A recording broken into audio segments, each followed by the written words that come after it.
بسم اللہ الرحمن الرحیم۔ سورۃ ابراہیم آیات نمبر 34، سورۃ بنی اسرائیل آیات نمبر 72، سورۃ جاسیہ آیات نمبر 13، سورۃ انبیاء آیات نمبر 30۔ آج پہلے جنوری ہے اور نیا سال 2025 کو انشاءاللہ ایک بہترین اور اعلیٰ قسم کا لیکچر پیش کیا جائے گا۔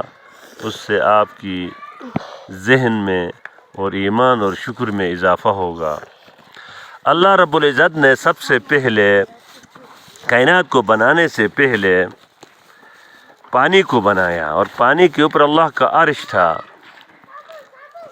قرآن کی آیت سورۃ انبیاء 30 میں ہے کہ وَجَعَلْنَا مِنَ الْمَاءِ كُلِّ شَيْءٍ ہے۔ پانی کی ہزاروں قسمیں ہیں، یہ پانی کی منجمد قسم ہے۔ جیسے گرمیوں میں یہاں پر میں ویڈیو اپلوڈ کرتا تھا، سرسبز اور شاداب ہوتا تھا، آپ دیکھو کہ کرب جم کر کہاں سے کہاں پہنچ گیا ہے۔ آج میں ان 3 آیتوں کی بہترین انداز میں تفصیل اور تفسیر مفہوم بیان کروں گا۔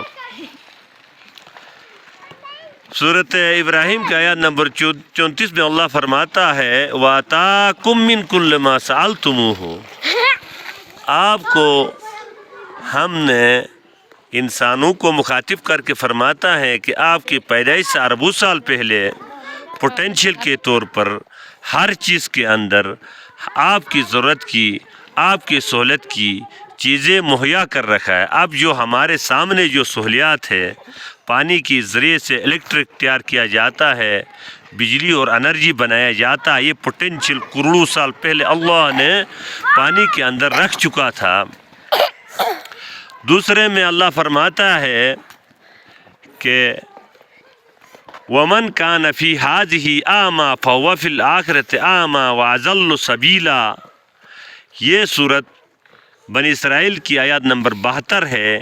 یہاں پر اللہ فرماتا ہے جو شخص اپنے آپ کو اندھا کر کے میری دی ہوئی چیزوں اور پوٹینشیل کو ایکچوئل نہیں کرتا تو اللہ رب العزت اس شخص کو اندھا کرے گا قیامت کے دن بھی، آخرت میں بھی، کیونکہ وہ اللہ کی ان طاقتوں کو ایکچوئل کر کے کام میں نہیں لاتا اور اندھا بن کر زندگی گزارتا ہے۔ جب انسان یہ سارے چیزوں کو احساس اور کیفیت کے انداز میں رکھے گا تو اللہ رب العزت اس کو یہاں بھی اندھا نہیں کرے گا اور اس کے دل سے شکر کی کیفیت ایک طوفان کی طرح ابھرے گا۔